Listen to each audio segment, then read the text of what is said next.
महाराष्ट्राचा अभिमान महाराष्ट्र दिन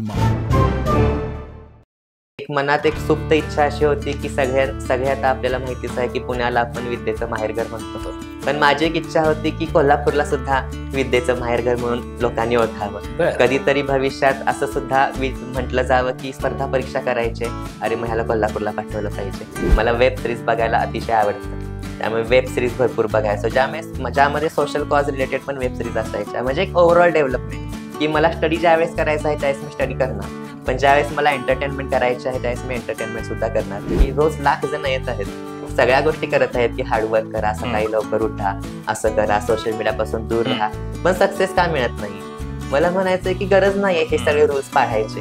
जर तुम्ही प्रोडक्टिव्ह असाल तर तुम्ही तुमच्या वेळेनं सुद्धा करू शकता. मी सतत रील्स पण बघत असतो, वेब सिरीज सुद्धा बघत असतो, काय चाललंय बाहेर, बॉलिवूडमध्ये काय चाललंय, न्यूज काय चाललं ते सुद्धा मी माहित असतं, करंट अफेअर्स मध्ये काय चाललंय, इंटरनॅशनल इश्यूज काय चालले हे सुद्धा माहित असतं. म्हणजे एक ओव्हरऑल माहिती असणं गरजेचं असतं. जर अभ्यास आपण करत गेलो तर मला नाही वाटत की आपण एक ओव्हरऑल डेव्हलप होऊ शकतो. पण माझं एक पर्सनल मत असं आहे की तुम्ही जर व्हिडिओज बघून इन्स्पायर होत असाल किंवा ही चमक धमक बघून इन्स्पायर होत असाल तर तुम्ही थोडासा विचार केला पाहिजे, कारण ही चमक धमक जी आहे याच्यामागं भयंकर कष्ट असतात आणि बरीच अनसर्टन्टी सुद्धा असते. असला मुलगा असलं रत्न सर्वांच्या पोटी जन्माला यावं.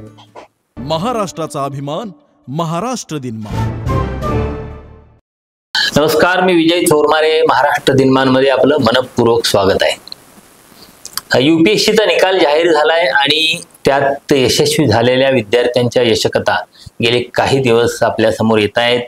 नव्या पिढीला त्यापासून प्रेरणा मिळते. स्पर्धा परीक्षेचं स्वप्न घेऊन अनेक नवी मुलं पुन्हा उभी राहायला लागले आहेत. आज आपल्यासोबत असाच UPSC परीक्षेत यश मिळवलेला विद्यार्थी आहे हेमराज हिंदूराव पनोरेकर.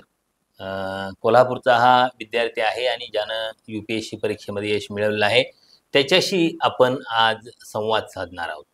म्हणजे कसं असतं, UPSCची परीक्षा यावर्षी या परीक्षेत साधारण 13.5 लाख विद्यार्थी परीक्षेला बसलेले होते आणि त्या 13.5 लाख विद्यार्थ्यांच्यातून प्रिलिम, मेन, मुलाखत अशी चाळणी होत अखेर 1000 विद्यार्थ्यांच्यापर्यंत येणं आणि त्या 1000 विद्यार्थ्यांच्या मध्ये यश मिळवून ही फार मोठी गोष्ट असते. म्हणजे देश पातळीवरची, राष्ट्रीय पातळीवरची मोठी गोष्ट असते, फार मोठं यश असतं. तर असं हे यश मिळवलेला हेमराज पनोरेकर आपल्यासोबत आहे आणि आपण हेमराजशी संवाद साधणार आहोत त्याच्या यशासंदर्भात.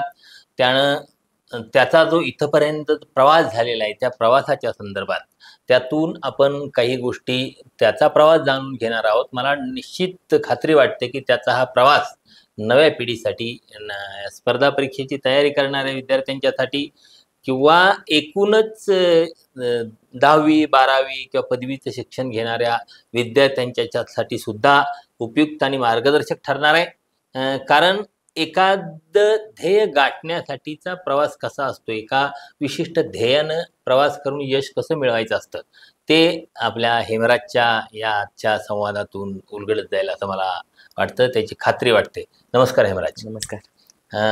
पहिल्यांदा तुझं महाराष्ट्र दिनमानच्या वतीने मनपूर्वक अभिनंदन आणि इथं आमच्या स्टुडिओत आलास त्याबद्दल तुझं मनपूर्वक स्वागत. थँक्यू.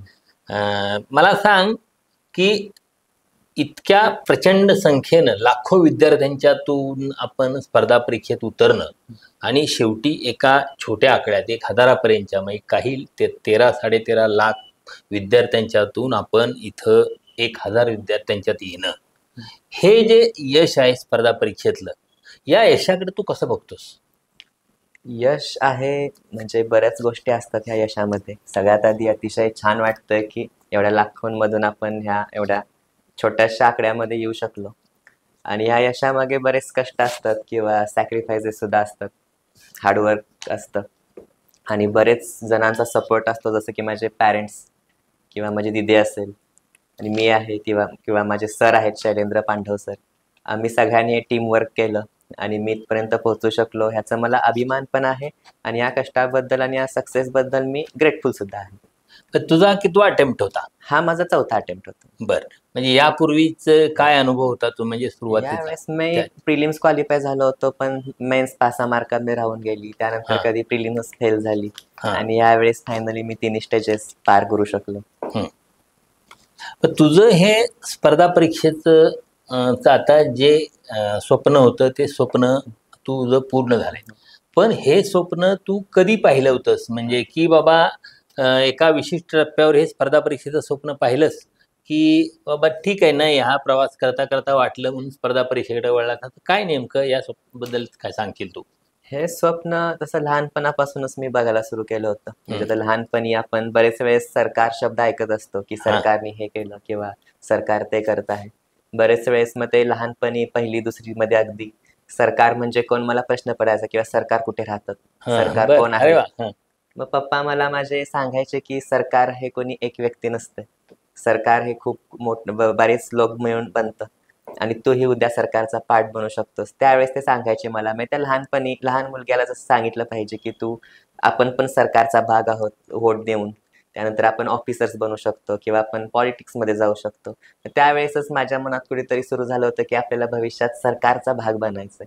आणि बरं. त्यावेळेस एवढं UPSC किंवा ह्या IAS, IPS, IRS हे काही कळत नव्हतं. पण एक UPSC काहीतरी आहे, एक्झाम द्यायच्या एवढं माहिती होतं. पण जसं 7th, 8th, 9th क्लासमध्ये मी गेलो, मला कळलं UPSC बद्दल. त्याच वेळेस मी ठरवलं होतं, की मला पुढे जाऊन हेच करायचं. मग त्यासाठीच तू पुढचं म्हणजे UPSC करायचं हे ठरवलं. त्यानंतरचा तुझा प्रयत्न आणि प्रवास कसा होता? मी 6वी ते 12वी नवोदय विद्यालय कागलमध्ये होतो. हां. त्यानंतर मी 12वी मध्ये माझी सायन्स साईड होती.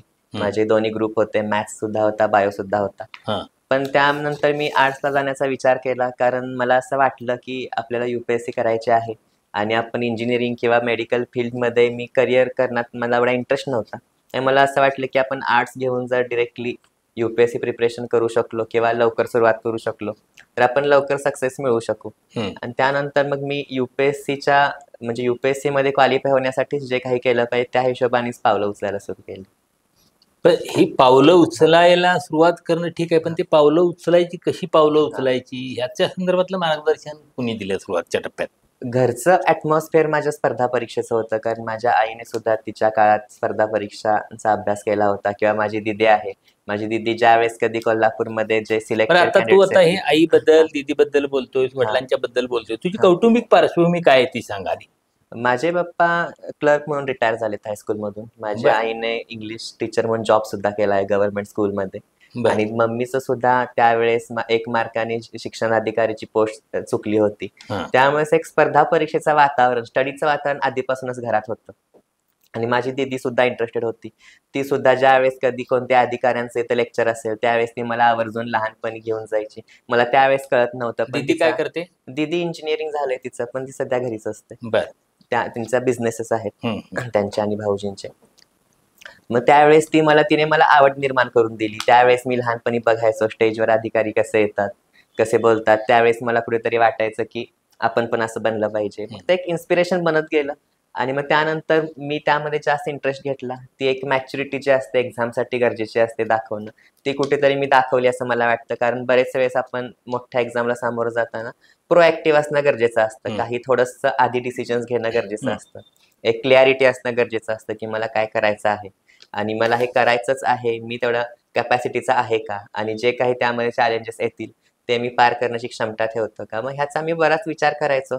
म्हणजे अगदी एकाच दिवशी ही गोष्ट नाही घडली, बऱ्याच वर्षांचा पिरियड आहे. पण जसं जसं मी मोठा होत गेलो 8th, 9th, 11th, 12th, तसं तसं ही माझी जी इच्छा आहे ती प्रकट होत गेली आणि त्यामुळे मी UPSC कडेच वळालो. म्हणजे इतकी सगळी मुलं 12वी नंतर डॉक्टर होण्यासाठी, इंजिनियर होण्यासाठी असं प्रचंड अवतीभोवती वातावरण, म्हणजे तसं UPSCचं वातावरण अवतीभोवती असण्याचं कारण नव्हतं. ठीक आहे, तुला कुटुंबातनं त्या संदर्भात काय माहिती मिळाली आणि तुझ्या मनात हे पडलं. पण आपल्या अवतीभोवतीची सगळीच मुलं म्हणजे 99.99% मुलं चांगलं यश मिळाली ही डॉक्टर होण्यासाठी किंवा इंजिनियर होण्यासाठी धडपडतात. आणि आपण मात्र तो विचार करत नाही. तुला नाही वाटलं असं कधी त्या गर्दीत सामील होऊन त्यांच्या मार्गाने पुढे जाण्याचं? कारण तुला तुझं एकूण हे बघता म्हणजे शक्य होतं ते. नाही, खरं सांगायचं झालं तर मी डिसिजन तरी घेतला होता की आर्ट्स मध्ये जाणं. पण एक मनात आपल्या डाऊट असतो किंवा एक भीती असते की सगळे जे माझे फ्रेंड्स आहेत किंवा आसपास मी जिकडे बघतो ते सगळे इंजिनिअरिंग किंवा मेडिकलकडे जातात, किंवा आपल्याकडे काही प्लॅन बी नाहीये, किंवा आपण काहीतरी वेगळं करत आहोत का, जर भविष्यात सक्सेस नाही मिळाला तर आपण काय करू. पण एक मनात कुठेतरी एक कॉन्फिडन्स होता, एक मनात कुठेतरी विश्वास होता की मी करू शकतो, मी जर हा डिसिजन घेऊ शकतो, तेवढी डेअरिंग दाखवतो तर मी हे पार पण करेन. आणि बरेच वेळेस काय असतं की गर्दी कुठे जाते हे बघण्यापेक्षा आपल्याला काय करायचं आहे ते गरजेचं असतं, आणि त्यासाठी ते डेअरिंग दाखवणं पण गरजेचं आहे. कारण ड्रीम तर सगळेच बघतात, पण ड्रीम चेस करण्यासाठीचं जे डेअरिंग आहे, ठीक आहे, स्टडी सिन्सिअरिटी ही नंतरची गोष्ट आहे, पण एक डेअरिंग असणं किंवा मी आधी पण म्हणाल तसं मॅच्युरिटी असणं की आपण काय करत आहोत हे आपल्याला परफेक्ट माहिती असणं, की क्लिअरिटी असणं, आणि त्यासाठीचं ते डेअरिंग असणं हे अतिशय गरजेचं आहे. आणि मला कुठेतरी असं वाटतं की ते डेअरिंग मी दाखवू शकलो, आणि त्यामुळे मी ह्या एक्झाम मध्ये क्वालिफाय होऊ शकलो. तर तू प्लॅन बी चा उल्लेख केला, म्हणजे बहुतेक स्पर्धा परीक्षा करणाऱ्या मुलांचा एक प्लॅन बी असतो. तर तुझा असा काही प्लॅन बी होता का? माझा काही प्लॅन बी नव्हता. ते रिस्क आपण म्हणू शकतो, पण कदाचित ज्यावेळेस आपण रिस्क मध्ये असतो तसं आपल्याला माहिती असतं की आपण इथे जर जास्त काही करू नाही शकतो तर आपल्याकडे जास्त काही ऑप्शन नाही, त्यामुळे आपण कदाचित डबल एनर्जी तिथे लावतो. दोन्ही वेळेनं वर्क होतं. बरेच वेळेस प्लॅन बी नसल्याने बरेच वेळेस मुलं खचतात सुद्धा, कदाचित डिप्रेस होऊ शकतात. पण बऱ्याच मुलांचं काय होतं की माझ्याकडे दुसरा काही ऑप्शन नाही, मी तर बेस्ट देणार. दोन्ही त्याच्या बाजू आहेत, पण आपण कोणती बाजू जास्त एम्फसाइज करतो आणि पॉझिटिव्हली त्या गोष्टीकडे बघून कसं आपण कार्यरत राहतो हे अतिशय महत्वाचं आहे. बरं, हे आता एकदा स्पर्धा परीक्षेकडे वळायचं ठरल्यानंतर ही तयारी कशी सुरू केलीस तू, आणि त्याची प्रक्रिया कशी होती या एकूण स्पर्धा परीक्षेच्या तयारीची? मी सगळा स्टडी घरी बसून केला. मला क्लासेस लावायचे नव्हते, कारण माझं असं म्हणणं होतं की मी 11व्या वर्षापासून 18व्या वर्षापर्यंत नवोदय विद्यालयामध्ये राहिलो, त्यामुळे मला घरीच राहायचं होतं. मी जर घरच्यांना म्हणालो असतो की मला दिल्लीला जायचं आहे तर त्यांनी मला नक्की पाठवलं असतं. आणि एक मनात एक सुप्त इच्छा अशी होती की सगळ्यात आपल्याला माहितीच आहे की पुण्याला आपण विद्येचं माहेरघर म्हणतो, पण माझी एक इच्छा होती की कोल्हापूरला सुद्धा विद्येचं माहेरघर म्हणून लोकांनी ओळखावं. कधीतरी भविष्यात असं सुद्धा म्हटलं जावं की स्पर्धा परीक्षा करायचे, अरे मग ह्याला कोल्हापूरला पाठवलं पाहिजे, आणि त्याची सुरुवात कुठून तरी झाली पाहिजे. कारण मी बरेच वेळेस बघतो की अभ्यास करायचा आहे पुण्याला जायचंय, किंवा अभ्यास करायचा आहे दिल्लीला जायचंय, पण कोणी असं का म्हणत नाही की आपलं कोल्हापूर मध्ये पण होऊ शकतं. आपण कोल्हापूर एवढे पुढारलेले आहोत, ऐतिहासिक शहर आहे आपलं, मग स्पर्धा परीक्षेचा हब का नाही बनू शकत? मग मला असं कुठेतरी त्यावेळेस वाटायचं की मला घरी पण राहायचंय, मला आईबाबांजवळ पण राहायचंय, आणि मी इथे राहून जर करू शकलो तर कोल्हापूरचं सुद्धा नाव होऊ शकतं, आणि बाकी मुलांमध्ये कॉन्फिडन्स येऊ शकतो की कोल्हापूरमध्ये राहून सुद्धा आपण UPSC सारखी एवढी अवघड परीक्षा क्वालिफाय करू शकतो. मग मी घरी राहूनच स्टडी सुरू केला. पहिल्यांदा युट्यूबवर व्हिडिओज बघायचो, बरेच वेळेस चुका पण केल्या, बरेच वेळेस बुक्स चुकीच्या प्रकारे रीड केले, बरेच वेळेस गरजेचे नसणारे बुक्स रीड केले, पण त्यातून मी शिकत गेलो. 2-4 वेळा चुकल्यानंतर 5व्यांदा मला कळलं की राईट अप्रोच काय आहे, आणि असं करत करत माझ्या ह्या UPSCच्या जर्नीमध्ये मला मम्मी पप्पांनी सपोर्ट केला वेळोवेळी. आणि मी घरी असल्यामुळे असं नाही की फक्त स्टडीज करायचा, रिक्रिएशन करणं पण गरजेचं आहे, त्यामुळे थोडंसं फ्रेंड्स मध्ये फिरणं हे पण करायचं. आणि ह्या जर्नीमध्ये मला लकीली एक शैलेंद्र पांडव सर माझे भेटलेत. ते ऍक्च्युअली मी जरी क्लासला जरी जात नसलो किंवा क्लासमध्ये ऍडमिशन जरी घेतलं नाही तरी मला त्या सरांचं एक मार्गदर्शन मिळालं. त्यांनी माझं मेंटॉर म्हणून काम केलं. आम्ही बऱ्याच गोष्टी डिस्कस करायचो की काय केलं पाहिजे, गोष्टी कशा चालतात, आणि एकंदरीत जसं जसं म्हणजे जे म्हणतो की आपण जर एखादी गोष्ट ठरवली तर गोष्टी आपल्याला साथ देतात, वेळोवेळी आपल्याला हेल्प करतं निसर्ग, तसं होत गेलं. आणि मग माझा स्टडी एक स्ट्रीमलाईन सुरू झाला, आणि आज मी क्वालिफाय झालो. आता इथपर्यंत पोहोचायचं आहे, त्यातल्या नेमक्या गोष्टी कुठल्या अशा तू सांगशील की थेट इथपर्यंत या गोष्टी केल्यामुळे मी इथपर्यंत पोहोचलो? सगळ्यात आधी म्हणजे मी महत्वाचं एम्फसाइज करतो, ह्या गोष्टी एम्फसाइज केल्या जात नाही की मॅच्युरिटी, जे मी 2-3 वेळा वर्ड वापरला, कारण मॅच्युरिटी अतिशय महत्वाची आहे. कारण ही एक्झाम अशी आहे की ह्या एक्झाम नंतर तुम्ही प्रेस्टिजियस इन्स्टिट्यूट मध्ये नाही जाणार, कारण IIT JEE नंतर आपण प्रेस्टिजियस, किंवा नीट नंतर आपण एक प्रेस्टिजियस कॉलेजमध्ये जातो, पण आपण स्टुडंट असतो. पण ह्या एक्झाम क्वालिफाय केल्यानंतर तुम्ही एक ऑफिसर असता, हजारो किंवा लाखो लोकांचे लाईफ तुमच्या डिसिजन्समुळे इम्पॅक्ट होत असते, त्यामुळे ती मॅच्युरिटी तुमच्यामध्ये असणं गरजेचं आहे. हा एक्झाम प्रोसेसमध्ये किंवा एक्झाम नंतर ट्रेनिंगमध्ये आपल्याला बऱ्याच गोष्टी शिकवल्या जातात, पण एक मॅच्युरिटी असणं गरजेचं आहे. आपल्याला ओळखणं, किंवा आपल्या स्ट्रेंथ काय आहेत, आपले विकनेसेस काय आहेत हे ओळखणं, किंवा कन्सिस्टन्सी ठेवणं, किंवा आपण जे एक्झाम स्ट्रॅटेजी आखतो त्यामध्ये बरेच वेळेस रिसोर्सेसवर भर दिला जातो की टॉपरनी काय केलं, कुठलं बुक रीड केलं पाहिजे, पण त्यापेक्षा एक्झामची डिमांड काय आहे. टॉपर जे सांगतात ते ठीक आहे, पण ते योग्य आहे का, ते स्वतःसाठी योग्य प्रकारे लागू होतं का, माझ्यासाठी कुठली गोष्ट वर्क होते, माझ्यासाठी कुठली गोष्ट वर्क होत नाही, या गोष्टींचा स्टडी करणं, अनालाइज करणं, ह्याच गोष्टी तुम्हाला पुढे घेऊन जाऊ शकतात. कारण हार्डवर्क सगळेच म्हणतात की हार्डवर्क केलं पाहिजे, कन्सिस्टन्सी दाखवली पाहिजे, पण हार्ड वर्क म्हणजे काय, की ज्या वेळेस आपल्याला गोष्टी करायची इच्छा नसते, ज्यावेळेस असं वाटतं की आपण दमलो आहोत, आपला मूड नसतो, आपण बोर झालेला असतो, त्यावेळेस स्वतःला काहीतरी रिझन देऊन स्वतःला पुश करणं आणि त्यामध्ये इंटरेस्ट घेऊन काम करणं, या गोष्टी जर आपण डेली बेसिसवर करत गेलो तर मला असं वाटतं की आपल्याला एक दिवस नक्कीच यश मिळतं. तू जरा हे हार्ड वर्क आणि त्याचं डिस्क्रिप्शन नेमकं सांगशील का काय? हा. कशा पद्धतीनं तू हा. तुझ्या हे मॅनेज कसं केलं सगळं? मी मुळात कसं आहे की आता युपीएससी म्हटलं की सगळ्यांच्या मनात एक इमेज असते की 15 तास स्टडी करणारा एकदम विद्यार्थी किंवा एक बोरिंग लाईफ जो फक्त पुस्तकांमध्ये एका रूम मध्ये बसलेला असेल, आणि त्यामुळे काय होतं की बरेच जण डिस्करेज सुद्धा होतात. बऱ्याच जणांची इच्छा असते पण बऱ्याच जणांमध्ये असे भीतीचं वातावरण तयार होतं की नाही, असं आपल्याला नाही जमणार. पण रियालिटी अशी आहे की मी दिवसभरात फक्त 6 ते 7 तास स्टडी करायचो. मी कधीच 10 तास 12 तास अभ्यास नाही केला. मी नेहमी मित्रांमध्ये फिरायचो. मला वेब सिरीज बघायला अतिशय आवडतं, त्यामुळे वेब सिरीज भरपूर बघायचो, ज्यामध्ये सोशल कॉज रिलेटेड पण वेब सिरीज असायच्या. म्हणजे एक ओव्हरऑल डेव्हलपमेंट की मला स्टडी ज्यावेळेस करायचं आहे त्यावेळेस मी स्टडी करणार, पण ज्यावेळेस मला एंटरटेनमेंट करायचं आहे त्यावेळेस मी एंटरटेनमेंट सुद्धा करणार. अशा प्रकारे मी स्वतःला एक म्हणजे रिलॅक्स फील करायचो, आणि त्यामुळे मला प्रेशर नाही यायचं किंवा एक अँझायटी तयार नाही व्हायची किंवा बर्डन घेणं, सिलेबसचं बर्डन घेणं. मला असं वाटायचं की 2 दिवस जर मी स्टडी नाही केला तरी काही बिघडणार नाही, आणि फक्त 2 दिवस भरपूर स्टडी केला तरी काही चेंज होणार नाही, कारण ही मॅरेथॉन आहे युपीएससी.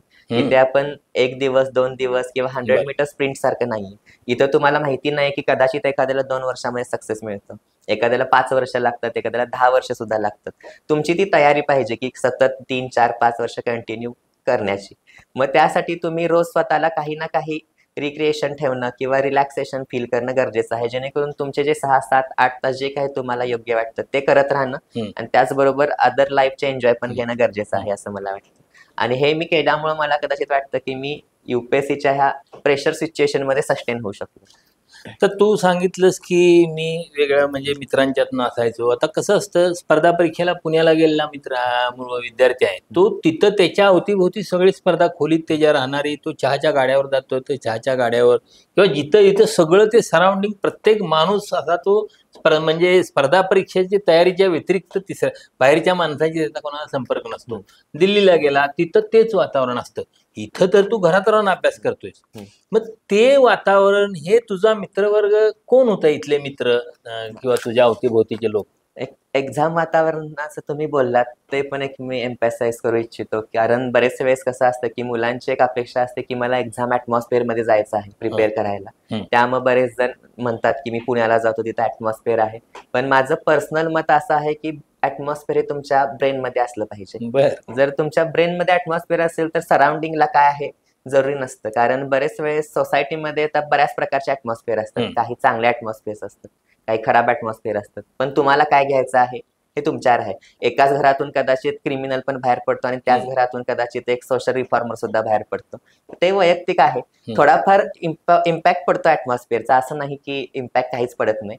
पण जर तुम्ही ठरवलात, तुमच्या मनात ती इच्छाशक्ती असेल प्रबळ आणि तुमच्या मनात ते ऍटमॉस्फिअर असेल, तर मला असं नाही वाटत की तुम्ही ऍटमॉस्फिअर मध्येच गेलं पाहिजे. तुम्ही जर तुमच्या रूम मध्ये, तुमच्या ब्रेन मध्ये ते ऍटमॉस्फिअर क्रिएट करून ठेवला असाल, आणि आता तर ऑनलाईन गोष्टी आपल्याला अवेलेबल असतात, ऑनलाईन तुम्हाला सगळं मिळतं, त्यामुळे मला नाही असं वाटत की ऍटमॉस्फिअरमुळे मला काही तोटा झाला. मी घरात उलट रिलॅक्सेशन फील केलं, आणि ह्या ऍटमॉस्फिअरची जशी चांगली बाजू आहे तशी खराब बाजू सुद्धा आहे, कारण बरेच जणांना बघून एक अँझायटी तयार होते. त्या ऍटमॉस्फिअर मध्ये मुलं डिप्रेस सुद्धा होतात. बरेच वेळेस एक्स्ट्रीम कंडिशन मध्ये मुलं सुसाईड पर्यंत जातात, जसं की नीट किंवा जेईच्या रिझल्ट मध्ये, स्पर्धा परीक्षेच्या रिझल्ट मध्ये. मग चांगलं काय वाईट काय हे आपल्याला कळलं पाहिजे, त्याचा यूज कसा करून घेतला पाहिजे ते आपल्याला कळलं पाहिजे. आणि माझा जो मित्र परिवार होता तो युपीएससी किंवा एमपीएससी प्रिपेअर करणारा नव्हता. ते त्यांच्या कारण मी लवकर सुरू केलं होतं प्रिपरेशन करायला माझ्या कॉलेज डेज मध्ये. त्यामुळे माझे फ्रेंड्स जे होते ते सुद्धा अजून डिग्री करत होते, त्यामुळे ते काही स्पर्धा परीक्षेमध्ये नव्हते. त्यामुळे आमचं डिस्कशन सुद्धा कधी स्पर्धा परीक्षेवर होत नव्हतं. पण ते एक रिलॅक्सेशनसाठी आम्ही मजा करायचो, एकत्र फिरायचो, आणि मला असं वाटतं की माझ्या ब्रेन मध्ये मी क्लिअर होतो, माझ्या मनात मी क्लिअर होतो. त्यामुळे मला ऍटमॉस्फिअरची, एक्सटर्नल ऍटमॉस्फिअरची गरज नाही लागली. तू आता मग अशी वेब सिरीज वगैरे बघायचो म्हणायचं, कुठल्या मधल्या काळात कुठल्या वेब सिरीज महत्वाच्या बघितल्या तू आणि आवडल्या कुठल्या तुला? वेब सिरीज मला मी रिसेंटली जी बघितली ती ब्लॅक वॉरंट वेब सिरीज मला अतिशय आवडली, कारण त्यामध्ये तिहार जेल बेस्ड ती वेब सिरीज आहे, ज्यामध्ये जेलमध्ये जे काही इश्यूज असतात त्यावरच गोष्टी दाखवल्या गेल्या आहेत, की ज्या प्रिझनर्सचे काय इश्यूज आहेत, किंवा पिटिशन कसे पेंडिंग पडलेले असतात, किंवा बेल्सचे काय इश्यू आहेत, किंवा आपल्या जेलमध्ये ओव्हर ऑक्युपन्सी असते, जेलची कपॅसिटी थोडी आहे किंवा त्यापेक्षा जास्त कैदी तिथे असतात, किंवा पुनर्वसनच्या काय गोष्टी असतात, किंवा एखादा कैदी ज्यावेळेस जेलमध्ये जातो त्यावेळेस त्याचं पुनर्वसन होणं गरजेचं आहे, रिफॉर्म्स होणं गरजेचं आहे. कारण परत तो तसाच सोसायटीमध्ये आला तर त्याच्याकडे कसं आहे की सोसायटी चांगल्या नजरेनं बघत नाही, क्रिमिनल म्हणून बघतं, आणि परत मग त्याला कुठला जॉब नाही मिळत, आणि मग कुठला जॉब नाही मिळाला तर तो परत काहीतरी क्राईम करतो, परत जेलमध्ये जातो. मग त्यामुळे जे एक मेन उद्दिष्ट आहे क्राईम कमी करणं हे होतच नाही. मग त्या अँगलने एक ती चांगली वेब सिरीज आहे, त्यामुळे दाखवलं आहे की काय केलं गेलं पाहिजे, कसे आपण इम्प्रुव्हमेंट करू शकतो, त्यामुळे ती मला अतिशय आवडली. आणखी कुठल्या बघितल्या? अजून बऱ्याच बघितल्यात. पाताळ लोक आहे, पाताळ. पाताळ लोक पण छान आहे. त्यानंतर हॉलिवूडच्या सुद्धा बघितल्या आहेत, पण त्या थोड्याशा सायफाय किंवा अशा म्हणजे रियालिटी बेस्ड नाहीयेत, पण एक एंटरटेनमेंट. मग ते मिक्सचर असणं पण गरजेचं आहे. बरेच वेळेस सोशल इश्यूज फक्त बघत राहिलो पण ते पण मोनोटोनस होऊ शकतं. मग थोडंसं सायफाय मूवीज किंवा थोडंसं सोशल रिलेटेड. पंचायत एक चांगले आहे, ज्यामध्ये आपले गावातले काय इश्यू आहेत, पंचायत मध्ये काय इश्यू असतात, ग्रामपंचायतीचे काय इश्यू असतात, किंवा विमेनचे काय इश्यू आहेत, किंवा सरपंच पती नावाची काय कन्सेप्ट आहे, की बरेच वेळेस सरपंच जे असतात त्यांचे काय घरात काय इश्यू असतात, किंवा आपले ओपन डेफिकेशन रिलेटेड प्रॉब्लेम, या सगळ्या गोष्टी दाखवल्या आहेत. मग वेब सिरीज पण आहे, एंटरटेनमेंट पण होते, आणि आपल्या सोसायटीमध्ये इश्यूज सुद्धा कळतात, आणि आपले स्टडीचे रिव्हिजन पण होऊन जातात. तुझं वाचन काय पद्धतीचं केलंस तू? म्हणजे नियमित वाचन काय, अवांतर वाचन तुझं काय होतं, कशा पद्धतीचं, किंवा आवड काय आहे वाचनाची तुला? मी स्टडीच्या रिलेटेड जे वाचन आहे ते सगळं करायचो, पण मला अवांतर वाचनाची खास आवड नाहीये, कारण मी वेब सिरीज मध्ये किंवा रील्स मध्ये सुद्धा रमणारा माणूस आहे. बरेच वेळेस आता अलीकडे कसं आहे की सोशल मीडियावर किंवा रील्स मध्ये वेळ वाया घालू नका म्हणतात, पण हा कसं की एक टिपिकल स्टिरियोटायपिंग बनवलं आहे की हे असं करू नका, की तसं करू नका. पण वर्षानुवर्ष लाखो मुलं सगळ्या गोष्टी करतात ज्या सांगितल्या जातात, की स्पर्धा परीक्षा करताना हे करा. लाख मुलं येतात, सेम गोष्टी करतात, पण सक्सेस नाहीच मिळत. मग मला असं म्हणायचं की काहीतरी वेगळा विचार पण आपण केला पाहिजे, की रोज लाख जण येत आहेत, सगळ्या गोष्टी करत आहेत, की हार्डवर्क करा, सकाळी लवकर उठा, असं करा, सोशल मीडियापासून दूर राहा, पण सक्सेस का मिळत नाही? मला म्हणायचंय की गरज नाहीये हे सगळे रूल्स पाळायचे. जर तुम्ही प्रोडक्टिव्ह असाल तर तुम्ही तुमच्या वेळेनं सुद्धा करू शकता. मी 2 तास रील्स पण बघतो, असं काही नाही की मी रील्स बघत नाही, मी मोबाईलच ऑफ करून ठेवला, मी मोबाईल पासून लांब राहिलो, असं काही नाही. मोबाईल माझ्या सतत जवळ असतो, मी सतत रील्स पण बघत असतो, वेब सिरीज सुद्धा बघत असतो, काय चाललंय बाहेर, बॉलिवूड मध्ये काय चाललंय, न्यूज काय चाललं ते सुद्धा मी माहित असतं, करंट अफेअर्स मध्ये काय चाललंय, इंटरनॅशनल इश्यूज काय चालले हे सुद्धा माहित असतं. म्हणजे एक ओव्हरऑल माहिती असणं गरजेचं असतं. जर अभ्यास आपण करत गेलो तर मला नाही वाटत की आपण एक ओव्हरऑल डेव्हलप होऊ शकतो. म्हणजे एकूण सोशल मीडियाचाही तू तुझ्या एकूण ह्या घटनेच्या ह्याच्यात किंवा यशामध्ये सकारात्मक असा वापर करून घेतला? सकारात्मक पण वापर केला कदाचित बरेच वेळेस, त्यामुळे माझा टाइम वेस्ट सुद्धा झाला असेल, पण मला असं वाटतं की त्याचा मला लॉस नाही झाला. ठीक आहे, बरेच वेळेस असं नाही की आपण प्रत्येक मिनिट वेचला पाहिजे, बरेच वेळेस काही वेळेस आपण रिलॅक्स राहू शकतो, पण हा अति होता कामा नये. आपण जर सलग 10 तास जर फक्त रील्स बघत असेल आणि त्यामुळे रील्स बघून आता आपण पुस्तकात रमू शकत नसेल तर मग ते कुठेतरी चुकीचं आहे. पण जर आपण बॅलन्स साधत असेल तर काय वाईट आहे त्यात, असं मला वाटतं. तुझा हा जो प्रवास आहे आतापर्यंत, म्हणजे तू त्यासाठी केलेले प्रयत्न सांगितले, तुला मदत कशा पद्धतीची झाली हे सांगितलं, पण यात अडथळे आले असतील ना? इथं तुझा प्रवास UPSCचा यशापर्यंतचा, त्यात काय अडथळे कुठल्या प्रकारचे आले आणि त्याच्यावर तू मात कशी केलीस? अडथळे किंवा कुठल्या प्रकारचे अडथळे येऊ शकतात इतरांना, त्यातून आपण कसं पुढे जायचं असतं? UPSC सारख्या एक्झाम मध्ये सगळ्यात मोठा अडथळा हा असतो की सेल्फ डाऊट, म्हणजे मी करू शकेन की नाही. कारण एवढ्या मोठ्या लेवलची एक्झाम आहे, नॅशनल लेवल कॉम्पिटिशन असते, आणि एवढे एकदम एक्स्ट्रीमली टॅलेंटेड मुलं इथं कॉम्पिट करत असतात. त्यामुळे तुम्हाला प्रत्येक वेळेस असं वाटत असतं की मी कॅपेबल आहे की नाही, मी करू शकतो की नाही. हा सगळ्यात मोठा अडथळा मला वाटतो. कारण अभ्यास करणं ठीक आहे, आपण तर 7, 8, 10 तास सवयीप्रमाणे किंवा हळूहळू डेव्हलप करू शकतो. काय बुक्स आहेत ते आपण मिळवू शकतो ऑनलाईन, एखादा क्लास आपण जॉईन केला तर आपलं ते पण काम सोपं होऊन जातं. पण सगळ्यात महत्वाची गोष्ट आहे स्वतःवर विश्वास ठेवणं. हा सगळ्यात मोठा अडथळा आहे मुलांचा. मग तो मला पण यायचा, मला पण वाटायचं की कदाचित बाबा तू तेवढा योग्यतेचा नसशील, कशाला तू थोडंसं मोठं स्वप्न बघतोयस, काहीतरी दुसरं तू कर. पण प्रत्येक वेळेस मी मला सांगायचं की नाही, तू ट्राय कर, तू बेस्ट दे. जोपर्यंत तू आजमावणार नाहीस तोपर्यंत तुला कळणार नाही की तू बेस्ट आहेस की नाहीस, तू एवढ्या मोठ्या लेवलला कॉम्पिट करू शकतोस की नाहीस. अशा प्रकारे मी अडथळ्यांवर मात करायचो. बरेच वेळेस असं वाटायचं की पुस्तकं साईडला करून ठेवावीत, सगळं बंद करावं, काही नको, अभ्यास नको.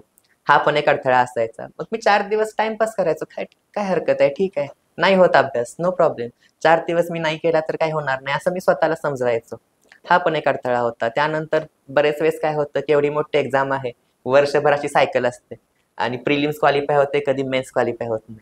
मग बरेच मला ज्या वेळेस मेन्स क्वालिफाय होईल असं वाटलं होतं 2022 साली, त्यावेळी मला थोडासा धक्का बसला की मेन्स हम्म. क्वालिफाय नाही झाली, शॉक बसला. त्यानंतर 1-2 महिने मी स्टडीज नाही केला. हम्म. पण घरच्यांनी मला सांगितलं की म्हणजे 4-5 मार्कांनी राहतंय म्हणजे तू जवळच आहेस, काहीतरी तुला सुधारण्याची गरज आहे. तू जसं जेवढं लिहिलास त्या हिशोबाने तुला मार्क मिळालेत. हम्म. तू अजून चांगलं लिहिलास तर तुला अजून मार्क्स मिळणार, कारण तू जर कष्ट केलास तर त्याला जस्टिफिकेशन मिळणार. हम्म. मग मी तो विचार केला, थोडीशी रेस्ट घेतली. मग 2 महिने स्टडी नाही केला.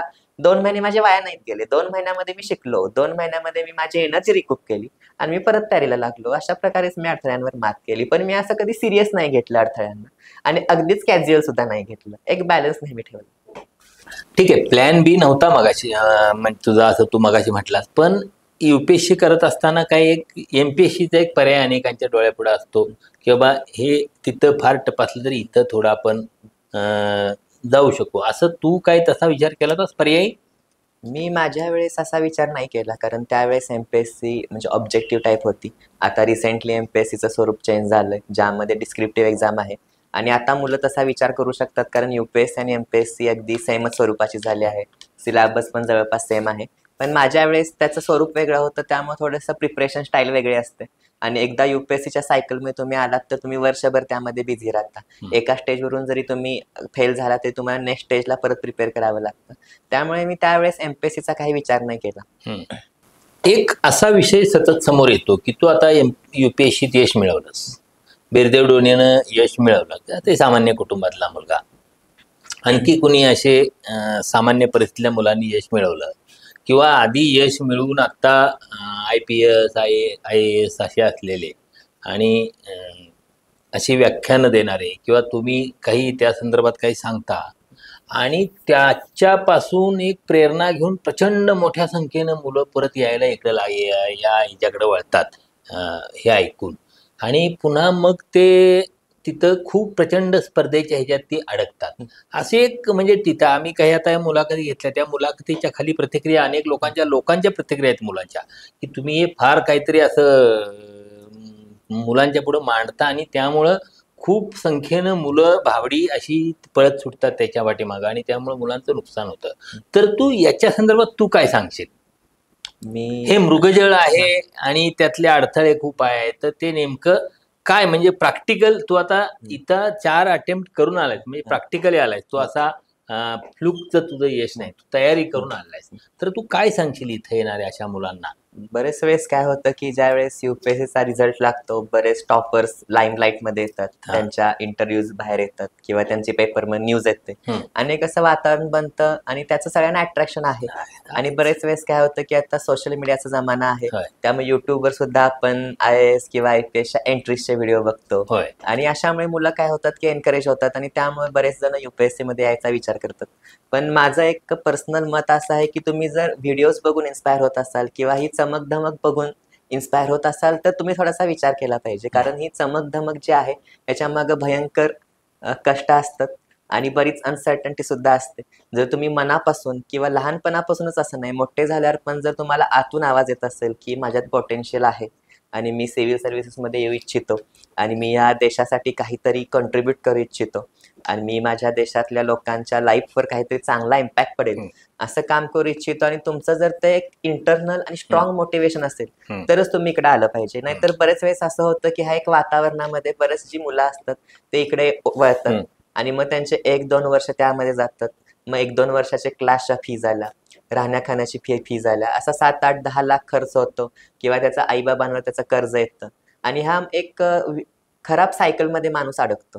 मग त्यामुळे ह्याच मी मगाशी सुद्धा म्हटलो की स्वतःबद्दल समज असणं, स्वतःच्या स्ट्रेंथ माहिती असणं आणि मॅच्युरिटी असणं की मी बाबा ह्या न्यूज बघून किंवा हे इंटरव्ह्यूज बघून इन्स्पायर होऊन मी इकडे येऊ इच्छित आहे, कारण की मला आतून वाटतंय, मला आधीपासून वाटतंय म्हणून मी इकडे येऊ इच्छित आहे. हा, थोडंसं इन्स्पायर व्हायला काही हरकत नाही, थोडंसं त्यामधून मोटिवेशन घ्यायला काही हरकत नाही, ते तर पाहिजेच. थोडीशी चमक धमक, थोडंसं नाव लौकिक, हा सगळ्यांचा एक बेसिक ह्युमन नीड आहे.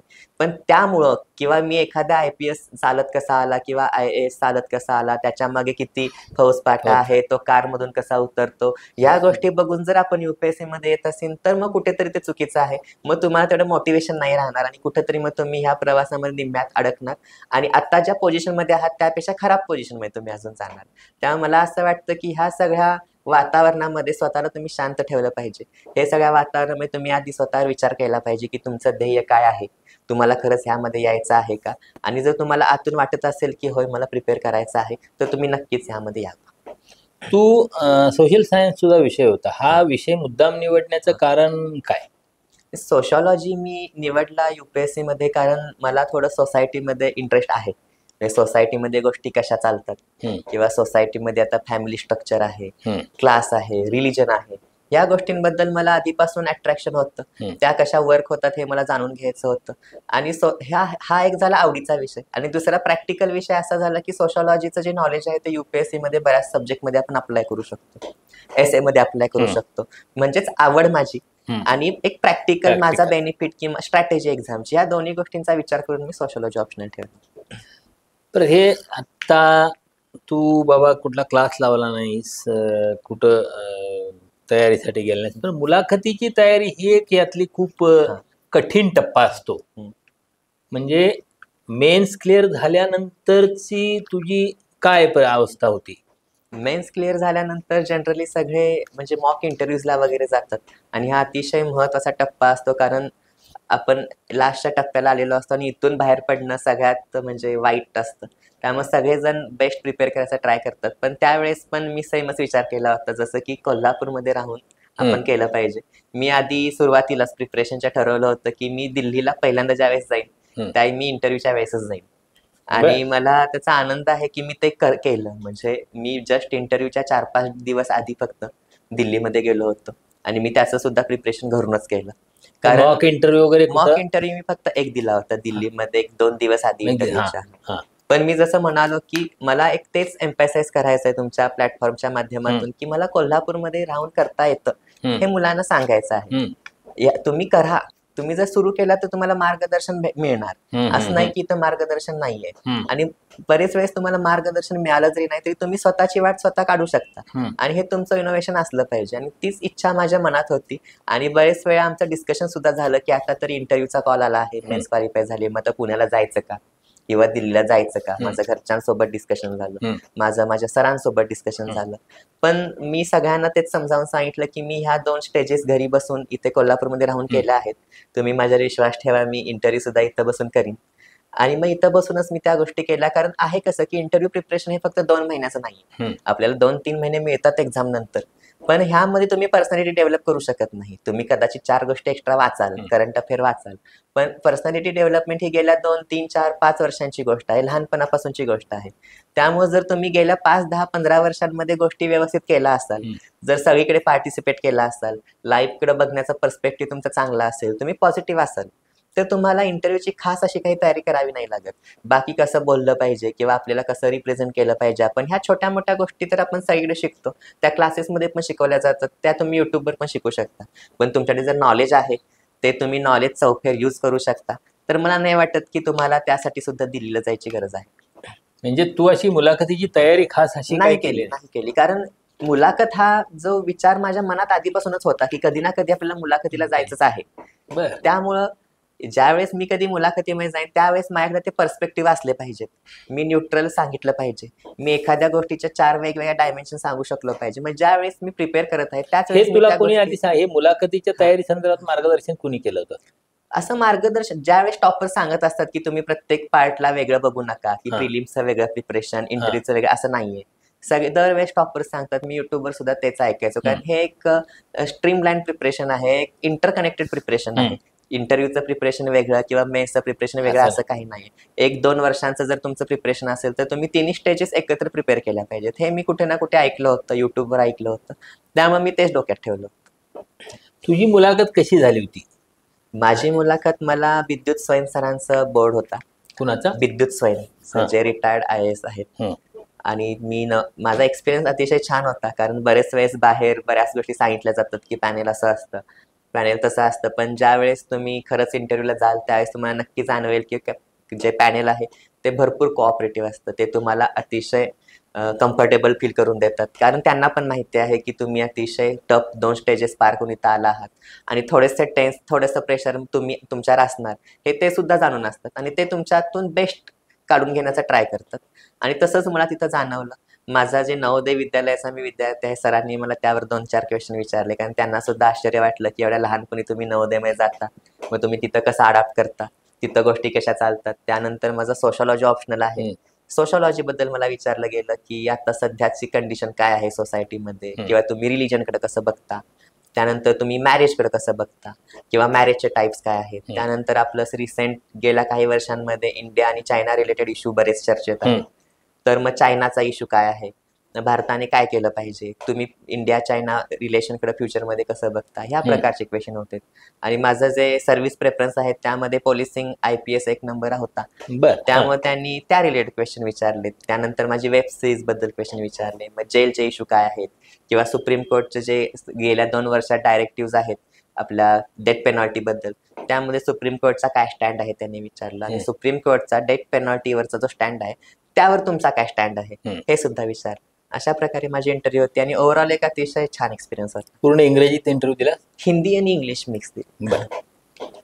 तुझी भाषेची तयारी कशी? तू मराठी माध्यमातून शिकलास ना? मी म्हणजे सेमी इंग्लिशला होतो. नवोदयमध्ये इंग्लिश आणि हिंदी असायचं. होय, सेंट्रल बोर्ड होता CBSE, हां. त्यामुळे हिंदी आणि इंग्लिश तेव्हापासूनच चांगलं होतं. आणि माझी मम्मीच इंग्लिश पण 5वी पर्यंत मराठी? 5वी पर्यंत मराठी शाळा. पण माझी मम्मी इंग्लिश टीचर आहे, त्यामुळे कदाचित मला ते इझी गेलं. मम्मीने मला सगळ्या गोष्टी शिकवल्या, त्या माझं इंग्लिश लहानपणापासून चांगलं होतं. त्यामुळे मी मराठी मीडियमला जरी असलो 5वी पर्यंत तरी माझं इंग्लिश चांगलंच होतं, म्हणजे मला त्याचा असं काही इम्पॅक्ट नाही पडला जास्त. आणि मराठी माध्यम सुद्धा महत्वाचं आहे, कारण UPSC सारख्या मोठ्या एक्झाम मध्ये सगळेजण म्हणतात की सेंट्रल गव्हर्नमेंटची एक्झाम आहे, पण त्यामध्ये लोकल आपल्या राज्याच्या लँग्वेजचं अतिशय महत्व आहे, कारण त्यांनी ती लँग्वेज ठेवली आहे. त्यांना जरी ते सेंट्रल गव्हर्नमेंट एम्प्लॉय किंवा ऑल इंडिया सर्व्हिसेस ऑफिसर्स निवडत असतील तरी त्यांनी मेन्समध्ये एक पेपर मराठीचा ठेवला आहे, त्या राज्याचा एक पेपर ठेवला आहे, कारण त्यांनी सुद्धा ते महत्व दिलं आहे. त्यामुळे आपण सुद्धा ते महत्व दिलं पाहिजे, कारण बरेच वेळेस अलीकडे थोडंसं इंग्लिश मिडियमचं पीक सुद्धा आलंय की पहिल्याच वर्षापासून लहानपणापासून इंग्लिश मिडियमला घातलं पाहिजे. पण प्राथमिक शाळेचं किंवा आपलं मराठी माध्यमाचं पण तेवढं महत्व आहे आणि आपल्या मराठी भाषेचं सुद्धा तेवढं महत्व आहे, कारण तुम्ही कितीही हायेस्ट पोझिशन साठी एम करत असाल, UPSC सारखं जे UPSC कमिशन जे आहे ते सुद्धा तुमच्या मराठी किंवा प्रत्येक गुजराती असेल, कन्नड असेल, त्या लँग्वेजवर भर देतं की तुम्ही जरी इंग्लिश मिडियम तुमचा असेल तरी तुम्ही तुमचा तो मराठीचा किंवा कन्नडचा, गुजरातीचा पेपर दिला पाहिजे, आणि त्यात तुम्ही जर क्वालिफाय होत असाल तरच आम्ही तुम्हाला पुढे सिलेक्ट करू. आणि तसंच सेम इंग्लिशचं सुद्धा आहे. त्यामुळे मला असं वाटतं की मराठी इंग्लिश दोन्हीवर भर दिला पाहिजे, हिंदीवर सुद्धा भर दिला पाहिजे. तू मगाशी सांगितलं प्रेफरन्स तुझे की तू IPS फर्स्ट प्रेफरन्स दिला होता. असं शक्यतो हे बहुतेकांचा पहिला प्रेफरन्स IASचा असतो. तुझं का IPS प्रेफरन्स होता? मला युनिफॉर्म आवडतं, मला वर्दी आवडते. मला कदाचित ते एक पोलिसिंगचं जे डिसिप्लिन आहे किंवा ते काम आहे ते मला आवडतं. आणि मी सोशॉलॉजी माझा ऑप्शनल आहे, आणि सोशॉलॉजी, सोसायटी आणि क्राईम हे अतिशय कनेक्टेड आहे. आणि मी सोशॉलॉजी ऑप्शनल असल्यामुळे सोसायटीचा थोडासा एक्स्ट्रा स्टडी माझा आहे, आणि क्राईम आणि सोसायटी कशी कनेक्टेड असते हे कुठेतरी थोडंसं मला एक्स्ट्रा माहित आहे. आणि मग माझ्या त्या प्रिपरेशनच्या फेजमध्ये मला असं वाटलं की मी ह्या एरियामध्ये काम केलं पाहिजे, की असं नाही की आपण फक्त ऍडमिनिस्ट्रेशन मधूनच चांगला इम्पॅक्ट टाकू शकतो. आपण क्राईम एरियामध्ये, क्राईम प्रिव्हेन्शनमध्ये, क्राईम कंट्रोलमध्ये जर चांगलं काम केलं तरी पण आपण सोसायटीवर चांगला इम्पॅक्ट टाकू शकतो. किंवा आम्हाला सिलेबसमध्ये ज्या गोष्टी आहेत, किंवा आपलं ऑर्गनाइज क्राईम आहे, टेररिझम आहे, नक्षलिझम आहे, या सगळ्या गोष्टींचा ज्यावेळेस मी स्टडी केला त्यावेळेस मला एक असं वाटायला लागलं की ह्या गोष्टींमध्ये मी थोडंसं काम केलं पाहिजे. मी जर उद्या परवा अँटी टेररिझम रिलेटेड काम करू शकलो, अँटी नक्षलिझम काम करू शकलो, किंवा आपलं जे स्मगलिंग होतं, ड्रग्ज स्मगल होतात, त्यामुळे युथवर बराच इम्पॅक्ट होतो, आणि आपले जे प्रोडक्टिव्ह जे तरुण आहेत ते कुठेतरी नशेच्या आहारी जातात. मग तिथं जर त्या एरियामध्ये आपण चांगलं काम करू शकलो तर तो सुद्धा सोसायटीवर चांगला इम्पॅक्ट होईल असं माझ्या कुठेतरी मनात होतं. आणि मग मला वाटलं की मी पोलीस हा फर्स्ट प्रेफरन्स द्यावा आणि IPS मध्ये जावं. शेवटचा प्रश्न, तू आता इकडं स्पर्धा परीक्षेकडे येऊ इच्छिणाऱ्या मुलांना येण्यासंदर्भात किंवा न येण्यासंदर्भात काय सांगू शकतो? माझं हे सांगणं आहे की तुम्ही जर स्पर्धा परीक्षेमध्ये येत असाल तर ह्यासाठी जे कष्ट घ्यायला लागतं त्याची तुमच्याकडे तयारी पाहिजे. आणि अतिशय महत्त्वाची गोष्ट म्हणजे अलीकडच्या पिढीमध्ये थोडंसं पेशन्सची कमी आहे, कारण प्रत्येक गोष्ट इन्स्टंट बनलेली आहे. इंटरनेट फास्ट झालं, थोडंसं 1-2 सेकंद जरी व्हिडिओ लोड नाही झाला तरी आपले पेशन्स नाहीत राहत. आधी बरंच काळ लोड जरी झाला तरी आपण एखादं गाणं डाउनलोड करायला आपण 10 मिनिट थांबायचो की हा गाणं डाउनलोड होतंय, 10 मिनिट दुसरं काम करून येतो. आता 1 सेकंद व्हिडिओ जर पॉज झाली तर आपल्याला थोडंसं पेशन्स नाहीत राहिले. तुम्ही पेशन्स ठेवले पाहिजे, कारण इथं सगळ्या गोष्टी इन्स्टंट नाहीत मिळत. ही एक प्रोसेस आहे आणि हे मॅरेथॉन आहे.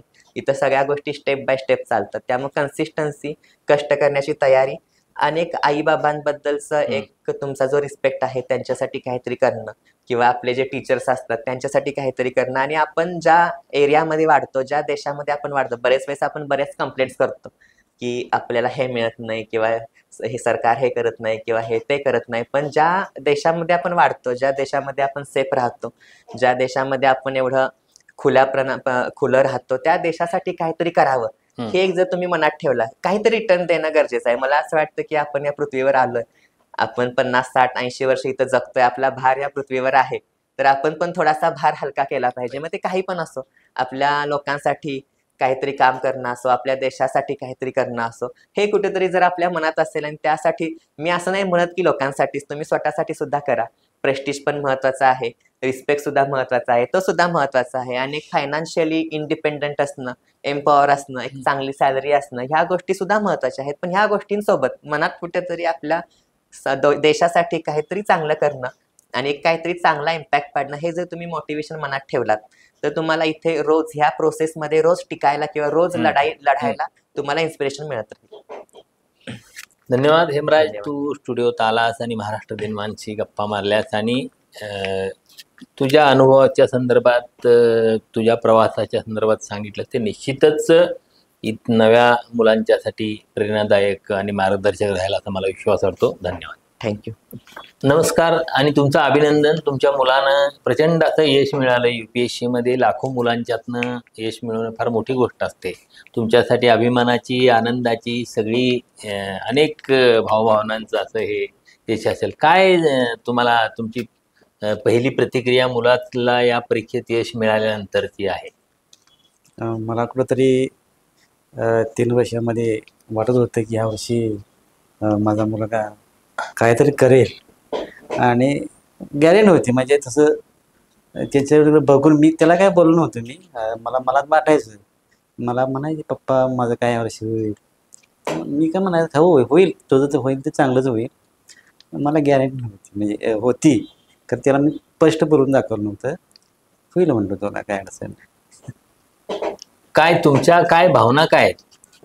होईल वाटलं, पण तुमच्या भावना काय आहेत मुलाच्या यशानंतरच्या? नाही सर, माझ्या मुलगा एवढा जन्माला आमच्या आला, तेच माझं भाग्य. असला मुलगा, असलं रत्न सर्वांच्या पोटी जन्माला यावं. किती तास तो अभ्यास करत होता, याच्यापेक्षा तुम्ही काय तऱ्हेचा अभ्यास केला, याच्यावर मला लय म्हणजे भरपूर सांगण्यासारखं आहे. मी जेव्हा ऑफिसमध्ये येत होतो तेव्हा तो रूममध्ये असायचा, तेव्हा तो पुस्तक घेऊन सारखं बघायचा थोडं, आणि मला वाईट वाटायचं, सारखा अभ्यास करतो, सारखा पुस्तक करत. मला लयच गिल्टी फील व्हायचं. म्हणजे एवढं पोरगं आमचं त्रास घेते, अभ्यास करते, त्याला यश काय लवकर येत नाही. त्याचा काय स्वभाव कसा आहे? अतिशय शांत स्वभाव आहे. दिलेले काम परफेक्ट करणार. तुम्ही कधी काय रागवायची वेळ कधी आली त्याच्यावर? काय त्यानं मला कधीच रागवायचा प्रसंग जाऊन दिला नाही. कधीच नाही.